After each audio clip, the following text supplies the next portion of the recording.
I'm back from vacation, and I'm gonna do the last two episodes of Secret Invasion as a double feature on Thursday, probably next week. But I wanted to try and get to the latest episode of Star Trek: Strange New Worlds because I know that since it's not a serialized story, trying to cram together this and whatever the next episode isn't going to work as well. So I got to catch up on this.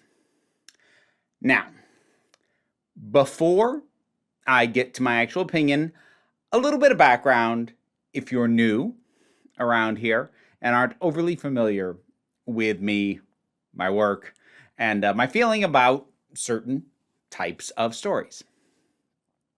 I have a very, very, very strong negative reaction to cringe. Whether it is being used for humorous purposes, which is the most common way it manifests, or whether it is being done as like a character's backstory to even like lend sympathy for them, anything that I could define as being cringe-inducing is very, very difficult for me. And if you are looking for a point of reference, anything that causes me a sense of vicarious embarrassment, where the core of what is going on and what the character is experiencing and what the scene or story is highlighting is personal embarrassment and humiliation, even if the person that it's happening to is not fully aware of it, because you, the audience, are. And so you get that reaction. And maybe if it works better for you, you also laugh or you feel more sympathy for the person that it happened to, because maybe you can relate to it, to a similar experience of your life. Like, I'm not here to denounce the entire use of inducing a sense of cringe in people as like being invalid, as comedy or as anything else. I'm simply giving you the baseline that I do not like it. And I fucking hated this episode. I hated every single second of this episode. I almost turned this off and did not finish it. I checked the time code. I was like, how much is left in this? I was halfway through. I thought my brain was going to cave in while trying to take this in. I checked the time code again when I'm like, we have to be almost over, and there were 10 goddamn minutes left. I hated this so much.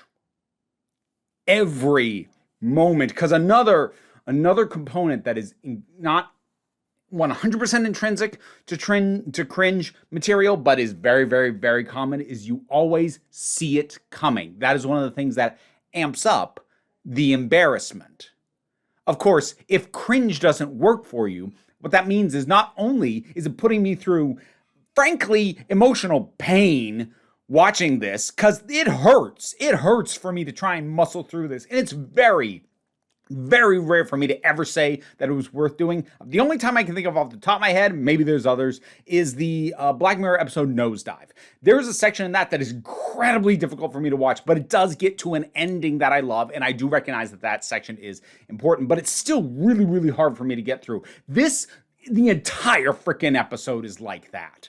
I was in pain watching this. And because of the you see it coming and that slow motion car crash aspect of so much of cringe material, and very much the way that this is done, I saw every element of it coming, which also made this insanely predictable as a story. So even if I remove the cringe aspects, which honestly you can't, it's baked into every single second of this concept and the way it is executed, but even if I could somehow surgically remove the cringe elements from this, then I'm just left with an incredibly basic, insanely predictable story. This hinges 100% on your own ability to take in and or enjoy cringe material, particular cringe comedy. And if you don't, this is torture. And like, I don't even think it's a good story. Even taking the cringe aspect out of it, I don't think it is good or interesting. I don't think that we learn anything new or interesting about Spock or his relationship with his humanity or with himself as a Vulcan. It's trying to like amp up, like, this is what his human side is like, but it's doing it in the clunkiest, most ham-fisted way you could possibly do it. I immediately emotionally disengaged from it. I'm not interested in seeing what he's like losing all of his human parts. I want to see him as a Vulcan learning to take those on board, which was what the show was starting to do, but apparently they decided to fast track it and then give us this. Not to mention the fact that it factors into Spock's love life, which is another aspect of this show that as much as I enjoy this show, I really do not like that and I do not care. And it's like trying to hinge this on his relationship with T'Pring. Like, first of all, there's two aspects of the stakes of this, and neither of them work. And like, I understand that a show like this, that is more episodic, by and large, things are going to go back to normal at the end of the episode. I understand that that is a standard, but there is a difference between that as a background knowledge and that is like being textually, you know for a fact that none of this matters. You know he's not going to stay human. We've seen him later. We know that doesn't happen. So the stakes there are minimal. The only relief that I got out of that is honestly when they went and had the Uhura and who else was there? Nurse Chapel, whoever else was there, like to actually try and get this corrected. And we see, you know, them going into the tunnel and the interdimensional whatnot. Like that was a relief, not because it was good. It was the obvious, you know, way that this problem was going to be solved, but it was a relief briefly until it turned into everybody getting on Nurse Chapel's butt about how come she can't just say that she's in love with him. And that was dragged out to the point of starting to feel like cringe as well. But like, there's no stakes in that. We know he doesn't stay human. But beyond that, there's no stakes in the threat to his relationship with T'Pring either. Because we know he's not married to her. Like, that's been part of the problem with them trying to bank much on this relationship at all. Although I will admit, the chemistry between the two performers, Spock and T'Pring, is good enough that I was willing to roll with it to a degree, but this completely oversteps. And also, like, her mother is the predictable version of the worst, and her father's a doormat because, of course, he is. And Spock's mother, like, they do this whole thing of, like, I could tell, like, okay, yeah, they make it like, oh, well, it's because I'm your mother, I could tell something was wrong. Like, it still took you like 5 minutes later. You should have known in about 30 seconds because everything about him was off and wrong. So even removing the cringe aspects, the story is clunky. The stakes are non-existent. I hated this. I hated every second of this. I am struggling right now. This is definitely the worst episode of Strange New Worlds for me. And in terms of the kinds of things that I like and am willing to put up with, this is by far the worst episode of this show, bar none, by like miles. This might be my new least favorite episode of Star Trek I've ever seen. That's not me saying it is the worst episode of Star Trek. There's a lot of Star Trek I haven't seen.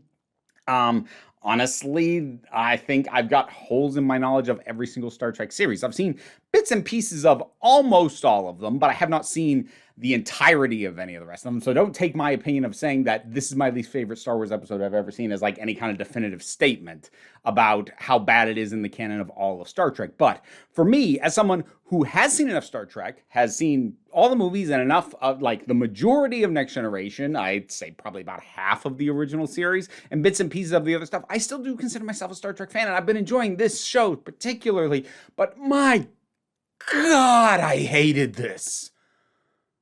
Oh, I was so relieved when it was over. Relief was the only word. Star Trek Strange New Worlds, I don't even remember what the name of this episode is. Cringe, the name of the episode is Charades. That's what it was.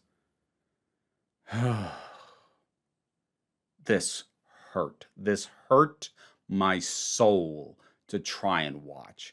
This was one of my least favorite viewing experiences that I actually finished, as opposed to bailing partway through, which I kind of wish I had.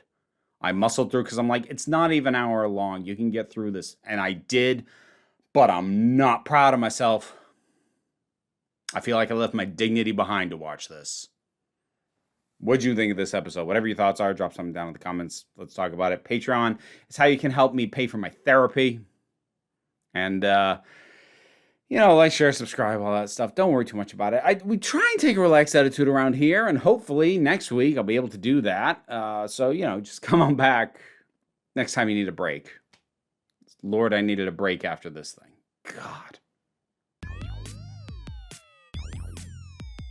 And now my thanks to my Patreon supporters that make this possible, including Robin Moore, Zubin Lutfullah, Tarak, the thing that goes doink in the anime, Ruth, Oliver B., Solitary Pictures, Ulrich Bogdan, Melinda Walters, Jen, T. Love, Auntie Kate 808, Bernabe Likes the Poodle, Robin Powell, Tracy Scrabbit, Angry Casperl, Adam R.D.L. Taylor, Dave Hall, Shayla Gourlay, and Rosalind Bennett.